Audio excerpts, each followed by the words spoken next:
update on the spotted lanternfly. If you haven't seen this insect, it's been in the news a lot.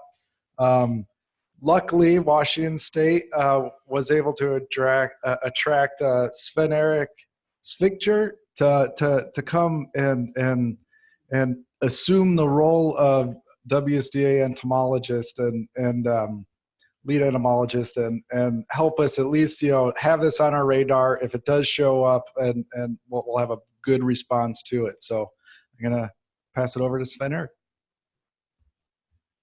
All right, good morning. Just a word. When I moved out, I was sure that we left all of our potted houseplants that had been outside behind. Missing a couple of them very much, got to start again. We certainly did our gypsy moth checklist. I had to do a spotted lanternfly checklist because I was in the quarantine zone for that. So just a few things to remember. And like Clinton said, it's all about pathways and fun things like that. So I'm gonna tilt this down just a little. Okay, so first of all, yes, my name's Sven-Erik Spichiger. I'm the managing entomologist, so I'm not the head entomologist or anything, but some of the fun programs I get to head up are, we've got some folks who run apple maggot for us, some folks who run the gypsy moth program, taxonomy, and a bunch of other stuff dealing with entomology, and I now get to play with paperwork all day, and once in a while they let me out to do a talk. In 2018, we ran about 17 projects targeting 112 different insect pests and pathogens, most of them not in the United States yet. Some of them are in the United States, but not in Washington yet. Found 51 European gypsy moths, 1 Asian gypsy moth, 20 Japanese beetles. We will be doing 4 aerial applications to kill gypsy moths in 4 parts of the state, 2 in Kitsap County, 1 in Snohomish, and 1 in King County. So quick updates on that. And believe me, if you've ever been in a full-out gypsy moth outbreak, I think a couple of acres being sprayed with BTK is always going to be far preferable than allowing hundreds of thousands of acres to be destroyed by gypsy moth. So that's something just to always keep in the back of your mind when you're out looking for these things. There's consequences to finding them. And sometimes, as Clinton had said, it's not always popular what you need to do to get the job done. So I get to tell you a little tale about a wonderful piece of education, early detection, rapid response, and guess what? They killed us anyway. And that's a little heartbreaking to me personally and to a lot of other folks, but insects are crazy things. Even when you have everything go your way, about 99% of the time, they're gonna beat you. And so it just goes to show you that you need to be extra vigilant with certain things, and you never know what the next thing's gonna be, and you never know where it's gonna show up. So I give talks like this all the time, and we did a lot of cross-training in Pennsylvania, and we used to say at the end of every single talk, you know what, you're a forester, you know what's supposed to be there when you're out there. If you see something that doesn't look right, please don't hesitate to give me a call. You know what's supposed to be there. And if you see something that isn't, chances are it's probably something bad. This is exactly what happened. We had cross-trained the Pennsylvania Game Commission on Asian longhorn beetle in this case. And we got a call September 22nd, about 7 o'clock in the morning, something like that. Said, hey, I've got some stuff damaging my tree of heaven. It's a really weird moth, and it really smells bad because of all the vinegar that's around in the air, and it's drawing bees, and I don't like bees.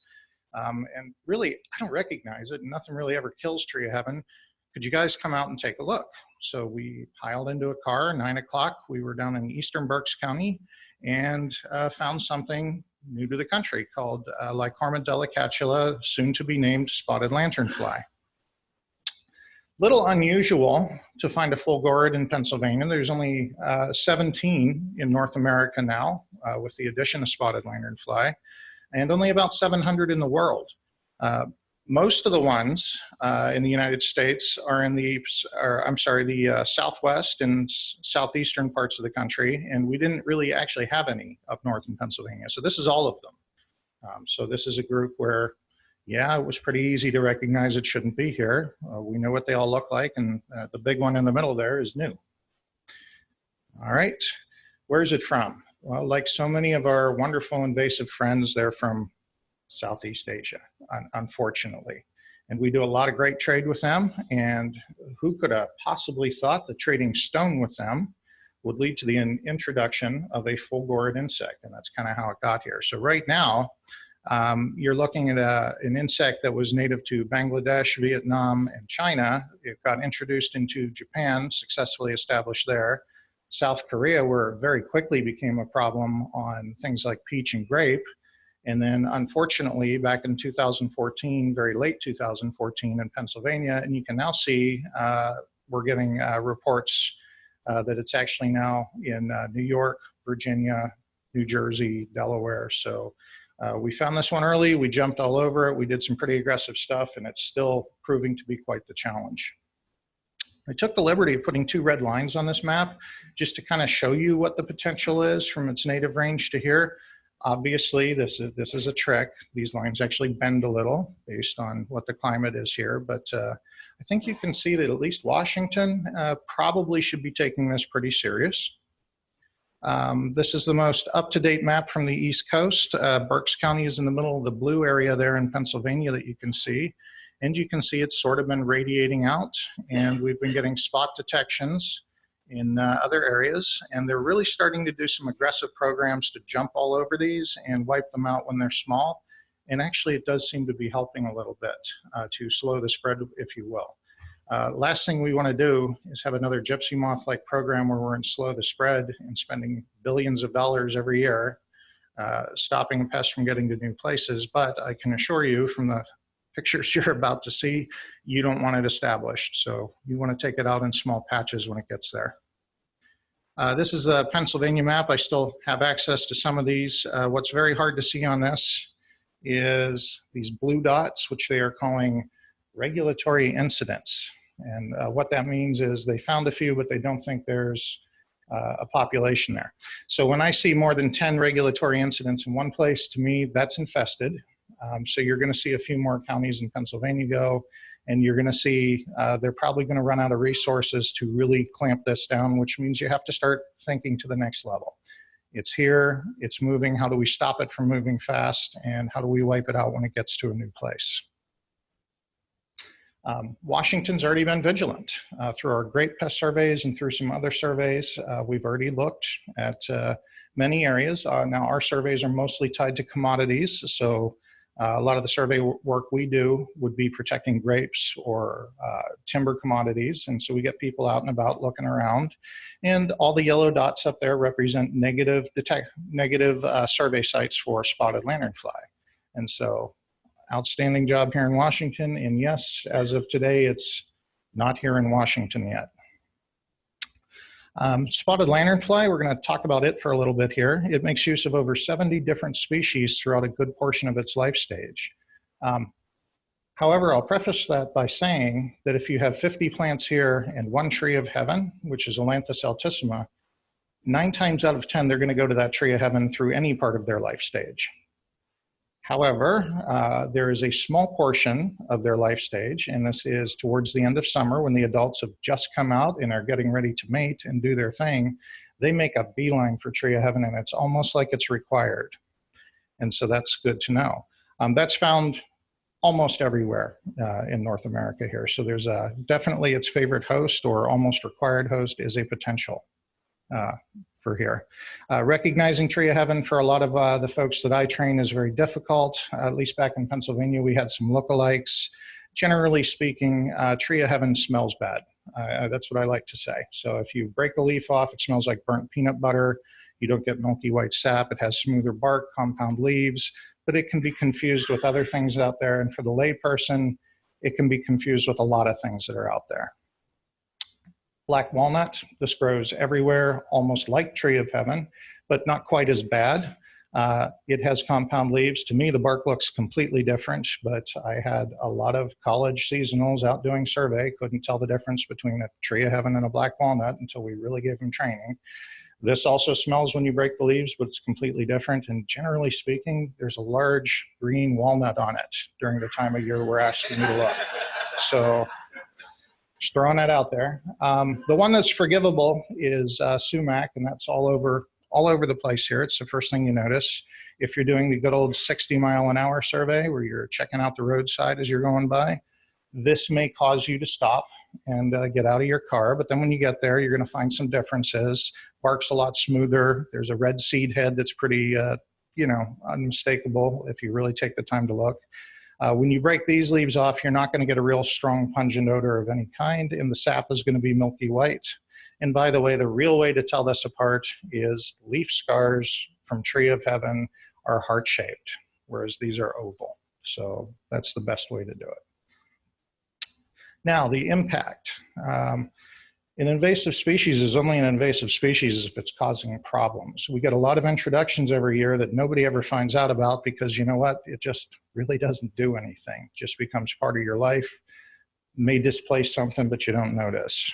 You're going to notice spotted lanternfly if it gets to your area. So we have some pretty strong agricultural impacts. Hops, grapes, probably some of the hardwoods are going to be at risk because of this. And what ends up happening is they do a lot of feeding. Their excrement is actually something sweet called honeydew, which sounds wonderful, but when you cover everything with sugar water, it's actually disgusting. And I'll show you some photos of that. It then develops into sooty mold, as you see in the center picture up there, and makes things unmarketable. We had a hops extension entomologist from Ohio come out August 1st. It hadn't rained that day. The hops you see on the far right, your far right, are definitely covered in honeydew. And he said, I can't sell these unless they get washed. And such a small production out there, they're not going to waste any time washing them. So there you go. And of course, grapes are a major concern. We had wine grapes and juice grapes in Pennsylvania. Wine grapes, you can add a spray to some degree and still make a profit.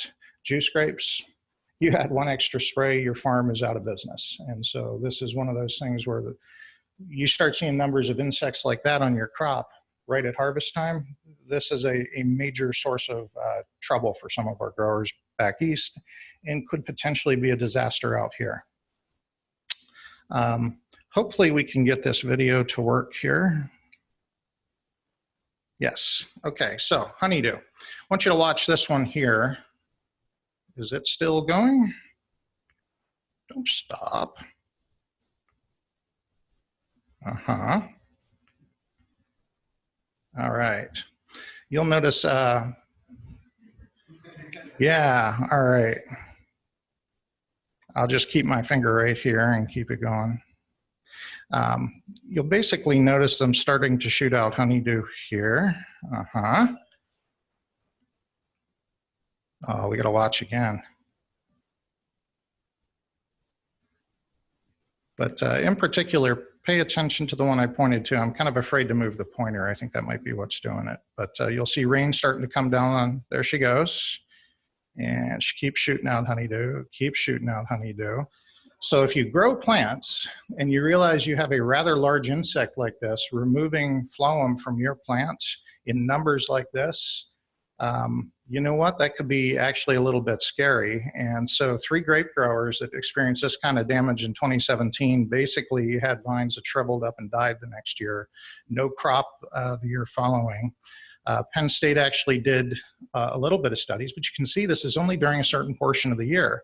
And unfortunately, the maximum amount of time spent on grapes is right at harvest. And so even if you do have a nice spray, you're not spraying right then to get them out of there. And the real damage is done at a time when, unfortunately, you can't really use any sort of control to save it. And this translates into a lot of other stuff as well. So we had damage on weird things like sweet basil, cucumbers, blueberries. I even had a guy report damage on horseradish. He said first time in 40 years he's ever had a problem with horseradish. We have photos of them feeding actively on yarrow, milkweed, you name it. So as an immature, they'll feed on anything. These are hardwood trees, black walnut. I don't know if you can see them kind of lined up on it, but all the flag terminals basically had a couple hundred of them lined up. This is going to lead to dieback and decline. And Penn State's actually doing forested plot studies right now to see if there's an impact. So it's a little scary.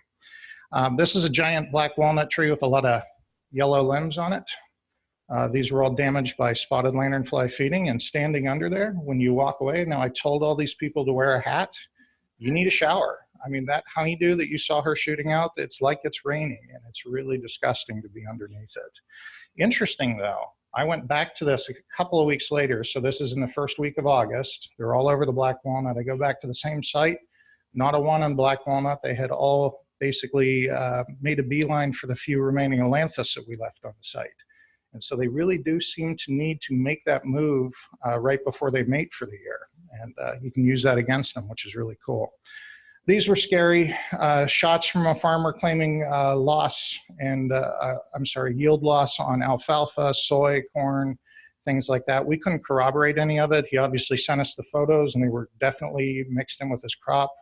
We were a little concerned because this particular insect, there was some Chinese literature saying there was cantharidin in there. And anybody who knows horses and knows blister beetles knows that cantharidin, if they eat 5 of them, can kill a live horse. So we had this tested with UPenn and the Otis Research Lab in Massachusetts, and it was found that they don't actually have any cantharidin, and some other literature we found basically refuted the original Chinese document. So we tested that out already, so that's good. Our main concern there was getting these mixed in with feed. I mean, who would have known? Now, the wine growers are worried about these altering taste, but we were worried about it actually killing horses. But thankfully, that's not going to be an issue. So this was the big issue. This is a black cherry tree. That scares all the foresters in Pennsylvania. You probably don't care out here, but black cherry is expensive.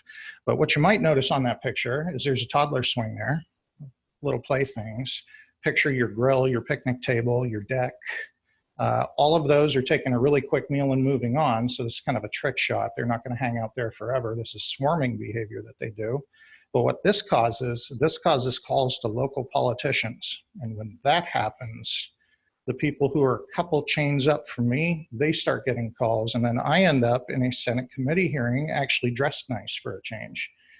And so when an insect can make me wear a jacket, that's something. Okay. So I'm getting the old 5 minutes left sign. So I'm gonna speed talk through the rest of this. This is so bad they actually made homeowner recommendations. These are available at the Penn State website. First report on apples was September 12th, 2017. I did it again there. Just try to show you this one because this one's awesome. We actually had the Undersecretary of the USDA with us one of these days. So no reports on apples for 3 years, and then this was the first report on apples. This scared the heck out of everybody. Apple's pretty big out here, I understand. What I can tell you is this weird swarming behavior happens not in the orchard. This happens a quarter mile down the road, and then there's chemical cues coming off of some of the crops that they swarm to. Basically, they're using this as a kind of a staging ground to move to somewhere else. They're swarming these things, climbing up them, launching into the wind, trying to disperse. So think of this like a swarm of locusts, really, although they're not eating everything they touch. They are feeding a little bit. As you can see, we have the proboscis sticking in there. Fortunately, great news is, looking at these trees the next year, they didn't see any damage from that. So that's absolutely wonderful. And the pesticides are working. The apple trees could be sprayed. But I'm not going to go through this one other than to say the swarming activity is very uncomfortable to be in. They're looking to land on trees, crawl up them and launch. Well, guess what? You're tall too. So they were landing. The county commissioner was giving an earful to the Undersecretary of Agriculture, save my people, save my farmers. And one had actually crawled so far up his pant leg, he had to stop and do a dance. So they interrupted a political stump speech. Pretty impressive for an invasive insect to do that. They were also packing apples. They got down in the crates, and unfortunately, this did cause a few shipments to be stopped at the Mott's processing facility and returned. So they do have an impact there. So bad that I have some preliminary data. This isn't published yet, but they shared it with us. But they are doing tests for control on apple because it's a pretty serious thing. 1 generation per year. You can kind of see the life cycle there. Basically, they would be eggs until early spring. Then they'll hatch out. They'll have 4 larval instars. They look like little black ticks with white spots. By the 4th larval instar, they basically start developing red patches, and then you get your adults. Egg masses are laid anywhere, and this is what I really want you to pay attention to, and what I might go over time on is this shot right here. It's a rusty metal barrel. There's probably 50 egg masses on the outside, another 40 on the inside. Like a gypsy moth, they will lay their egg masses anywhere, and there are 30 to 50 eggs in each mass. And so you think about that, and you think about how is this thing going to get here, and I believe it's egg masses. Citizens love killing these. We had roaming death squads of Boy Scouts and citizens out scraping eggs. It was absolutely great. They reported them on the website and watched the death count go up. The immatures, after they hatch out, go up and down a tree every day. We had about 2 weeks after we received some funding to do something about this, so we were able to get sticky tree bans approved and out to the public in 2 weeks. And this was also a volunteer program, and they also did their counts from this. But some of these bans will get 2,000 to 3,000 on it. Drop in the bucket to be sure with what you're dealing with, but it was always good to, get the public engaged by letting them kind of take control on their own property. Unfortunately, the adults mate more than once, so sterile male releases are right out the window, but they are already looking at biological control for release and some other things like that. It's probably not going to be enough to stop it, though. All stages can hitchhike. This is a real disappointment. This is one of my field techs had parked their truck, number one, under a tree. Not allowed to do that if you work for me. And they left the window open. And here's exactly what happens. An adult falls out the tree and she's ready to crawl in there. And if it's a gravid female ready to lay eggs, maybe she's to the next stop down the road. So these are those types of things. Immatures on a horse trailer, I'm not as concerned with those, but literally egg masses on everything. I mean, this is nursery stock, children's playthings, grills. So basically speaking, you got somebody moving here from the infested zone, and they have ailanthus trees on their property, and they bring this, they're your new hotspot. This is what really scares me. You remember the Rusty Barrel? Anybody ever heard of Pennsylvania being called maybe the Rust Belt? Or heard of the Reading Railroad or the Altoona Curve? So what I'm going to tell you is there's lots of rusty box cars that sit on train tracks for 2-3 days at a time, right next to ailanthus trees. This isn't the best shot. It's usually an ailanthus forest next to our train tracks out there. And next shot, this is a train map for the United States, and it looks like I'm out of time, but this is my favorite slide, so I got to do it. 4 days. There you go. And what's alongside the train tracks here, especially in southern Washington and northern Oregon? It's ailanthus forests. And so what I'm telling you is it's not us that needs to go take care of this. We need to start working with the railroads now. This is kind of how you treat a property. This is the method they've developed. You remove most of the ailanthus trees, you leave a few up, you put a systemic insecticide in it. So this is better than broadcast spraying over the whole area.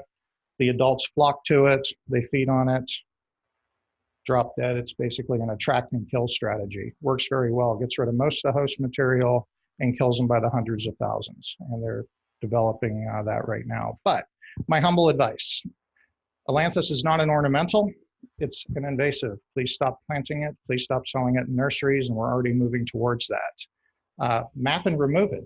If you know you have it on your property, take care of it now. Everybody here probably lives somewhere. Know if you have this plant and get rid of it now. We should be focusing on rails, trucking terminals, and military land, actually. There's a lot of stuff coming back and forth from the East Coast. Report protections and pretty much overreact when it gets here.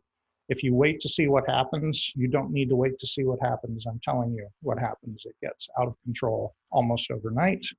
And don't wait, start now. So sorry for going a few minutes over. I'm here till lunch. Catch me at lunch if you have questions.